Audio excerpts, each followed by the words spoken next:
नमस्कार, मी प्रतीक्षा. DNA मराठीमध्ये आपलं स्वागत. कोणतीही पूर्वसूचना न देता पुन्हा निलंबनाची कारवाई करण्यात आल्यानं पारनेर तालुका सैनिक सहकारी बँकेचे क्लार्क नितीन मेहर यांच्यावरील बेकायदेशीर निलंबन रद्द होण्यासाठी माजी सैनिक असलेल्या सुंदर मेहर यांच्या कुटुंबियांनी जिल्हाधिकारी कार्यालयासमोर मुलाबाळांसह उपोषण सुरू केलं आहे. या उपोषणाला भ्रष्टाचार विरोधी लोक आंदोलन संघटनेचे जिल्हाध्यक्ष चंद्रकांत पाचारणे यांनी जाहीर पाठिंबा दिला असून या प्रकरणाची सखोल चौकशी करून तात्काळ कारवाई करण्याची मागणी केली आहे. यावेळी राष्ट्रीय अध्यक्ष अरुण आंधळे, जिल्हाध्यक्ष चंद्रकांत पाचारणे, सुंदर मेहर आदी उपस्थित होते. नितीन मेहर यांच्या कुटुंबियांनी सप्टेंबरमध्ये निलंबन रद्द होऊनही पुन्हा कामावर रुजू करून घेण्यास टाळाटाळ होत असल्यानं जिल्हाधिकारी कार्यालयासमोर उपोषण केले होते. यानंतर त्यांना बँकेत कामावर हजर करून घेण्यात आले. मात्र 30 सप्टेंबर 2024च्या मीटिंगमध्ये पारनेर तालुका सैनिक सहकारी बँक चेअरमन, संचालक मंडळ व मुख्य कार्यकारी अधिकारी यांनी मेहर यांच्या निलंबनाचा ठराव घेतला. त्यानंतर 2 ते 2.5 महिन्यांनंतर 17 डिसेंबर 2024ला जामखेड शाखा येथे मुख्य कार्यकारी अधिकारी यांनी निलंबनाचे पत्र पाठविले. कोणतीही पूर्वसूचना व नोटीस न देता बेकायदेशीर पद्धतीने आकसापोटी ठराव घेऊन नितीन मेहर यांचे निलंबन करण्यात आले असल्याचं मेहर कुटुंबियांनी आरोप केला आहे. या उपोषणाला माजी सैनिक सुंदर मेहर, मंदा मेहर, नितीन मेहर, सीमा मेहर यांच्यासह संपूर्ण कुटुंबीय मुलाबाळांसह बसले आहेत. आज दिनांक 28/1/2025 रोजी सकाळी आम्ही या ठिकाणी भेट दिली असता आमचे राष्ट्रीय अध्यक्ष अरुणजी आंधळे पाटील यांच्या नेतृत्वाखाली काम करीत असून आमची संघटना या मेहर कुटुंबाला पाठिंबा, संघटनेचा पूर्ण पाठिंबा असून जोपर्यंत यांना न्याय भेटत नाही तोपर्यंत आम्ही यांच्या पाठीशी खंबीरपणे उभे आहे. एकच सांगायचं यांना, जिल्हाधिकारी साहेबांना विनंती करतो की मागच्याही वेळेस उपोषणाला ही मंडळी बसली होती आणि त्याही वेळेस माननीय मुख्य कार्यकारी अधिकारी यांच्यावर आपण फोन केला आणि गुन्हा दाखल करण्याचं थोडंसं टाळाटाळ केली. परंतु आता 100% यांच्यावर गुन्हा दाखल करणे गरजेचे आहे. हा कुठलाही मुद्दा म्हणजे कुठल्याही याचा हा मुद्दा डायव्हर्ट करीत असतो हा कोर्टे. आणि या जो कर्जत शाखेचा मॅनेजर आहे सदाशिव फरांडे याला म्हणजे सगळी जी चूक आहे, म्हणजे सगळे जे घोटाळे केलेले आहे संस्थेचे ते सदाशिव फरांडेने केलेले आहेत आणि त्याला म्हणजे हे टार्गेट करता या एक नितीन मेहरला टार्गेट करून याने या कुटुंबावर नव्हे या सगळ्या म्हणजे अन्याय चालवलेला आहे.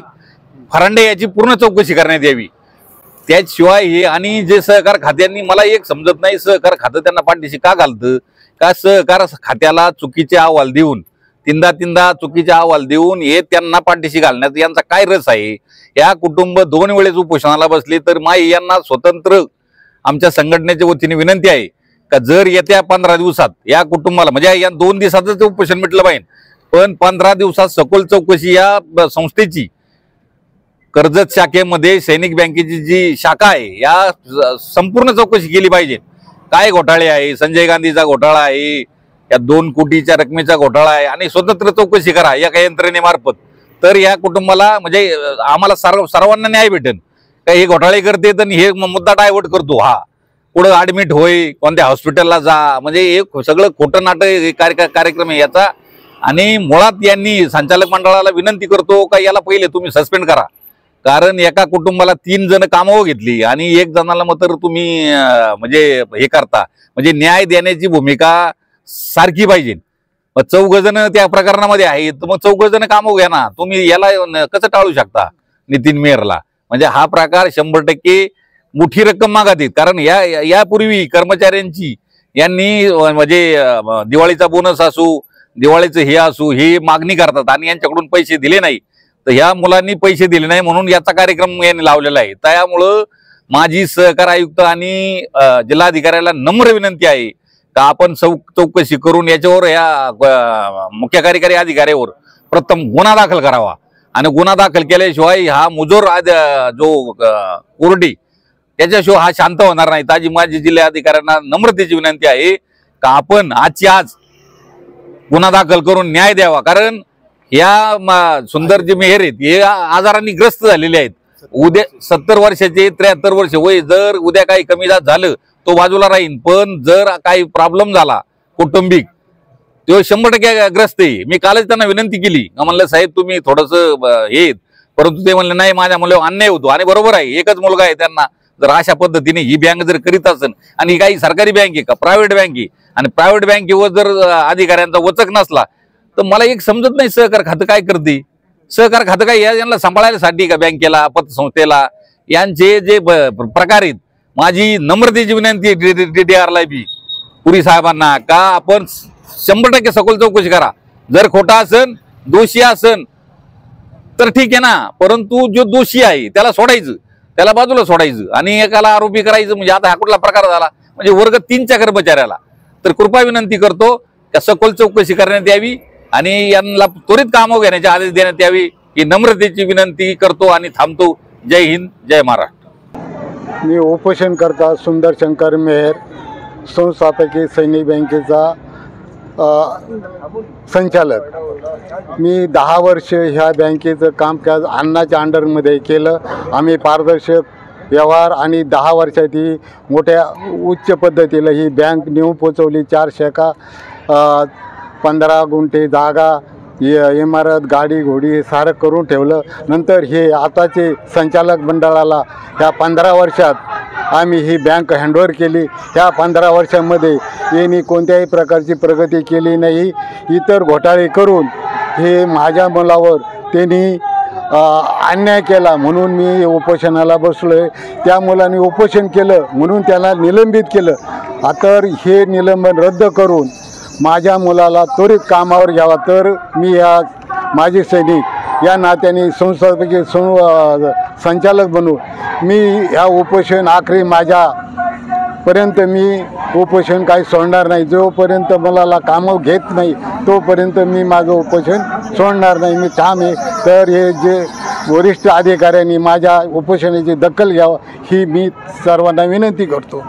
नमस्ते, मी नितीन सुंदर मेहर, क्लार्क, पारनेर तालुका सैनिक सहकारी बँक येथे 2004 पासून मी संस्थेत काम करत आहे. माझ्यावर अन्याय असा केलेला आहे की मी उपोषण केलं 30 सप्टेंबरमध्ये. 4 दिवसाचं उपोषण करून मला कामावर हजर करून घेत नव्हते. त्यामुळे मी उपोषण केलं आणि मला कामावर हजर करून घेतलं आणि 10 ते 12 दिवसातच माझं निलंबनचा ठराव घेतला. 30/9लाच काही 30/9ला असा ठराव घेतला संचालक मंडळाने काय याला माहे डिसेंबर 2024 मध्ये निलंबित करण्यात यावे. म्हणजे भविष्यकालीन ठराव घेतला. मग यांना भविष्य कळतं.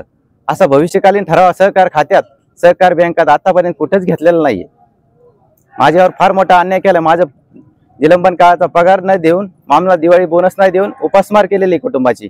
जर मला त्वरित कामावर हजर करून नाही घेतलं तर मी अमर उपोषण, माझे वडील सुंदर शंकर मेहर, माझे सैनिक आणि आम्ही सर्व कुटुंब अमर उपोषण असं चालू ठेवू. मी सीमा नितीन मेहर यांची मिसेस आहे. मी माझे मिस्टर गेल्या 21 वर्षापासून बँकेत सर्व्हिस करतात.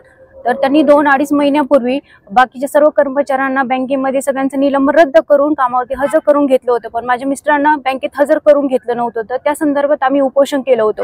उपोषण केल्यानंतर यांनी लगेच 10 ते 12 दिवसामध्ये यांनी आपल्या बँकेमध्ये हजर करून घेतल्यानंतर त्यांनी लगेच 10 दिवसामध्ये ठराव घेतला आणि त्या ठरावामध्ये याला माहे डिसेंबर 2024 मध्ये निलंबित करण्यात यावे असे संचालक मंडळाने ठराव घेतला. आणि ठराव घेतल्यानंतर यांनी 2.5 महिन्यानंतर आपल्याला 17 डिसेंबर रोजी निलंबनाचं पत्र दिलं आणि माझे मिस्टर यांना निलंबित करून टाकलं. हे आजच नाही, हे वारंवार असेच करतात. हे निलंबनावरती निलंबन असे आमच्या कुटुंबावरती खूप अन्याय करून राहिले ते. आणि सगळ्यात महत्त्वाचे म्हणजे आमचं खूप उपासमार होती. आमच्या ह्या मागण्या आहेत की यांनी आमचा दिवाळीचा बोनस पण यांनी दिलेला नाहीये की जो त्यांनी आमच्या सेव्हिंग खाती जमा करावे, ही आमची मागणी आहे. आणि निलंबन रद्द करून लवकरात लवकर कामावरती हजर करून घ्यावे. जोपर्यंत करत नाही तोपर्यंत आम्ही हे उपोषण सोडणार नाही. अमर उपोषण आमचं हे कंटिन्यू असंच चालू राहणार आहे. धन्यवाद.